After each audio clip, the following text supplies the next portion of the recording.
Hey, what's up everybody? I've got the stats available for September 2024 and let's jump right into that. So starting off with the single family market in Seattle, the median sale price for a single family home came in at $938,000. That's up just a little bit, about $8,000 month over month.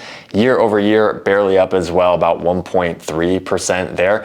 The big story is going to be inventory, and this is across the board. Now, this is the time of the year, August through October, where we historically hit our peak levels of inventory for the year, and we're seeing exactly that play out because the months of inventory in Seattle for September came in at 2.9 months, which was up from 2.2 the month before. Total inventory still up over 28% year over year. So shifting to the east side, where the median sale price for a single family home there came in at $1,527,500.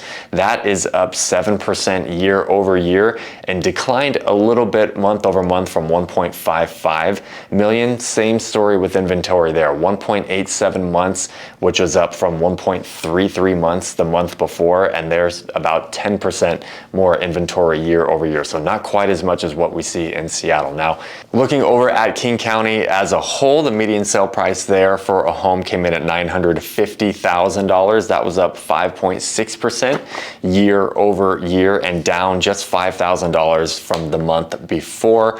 Inventory, same thing, year over year, still up over 28% compared to the year before. Months of inventory solidifying at 2.25 months, which is up from 1.76 months the month before. So next month, October, I still expect the inventory levels to be quite high.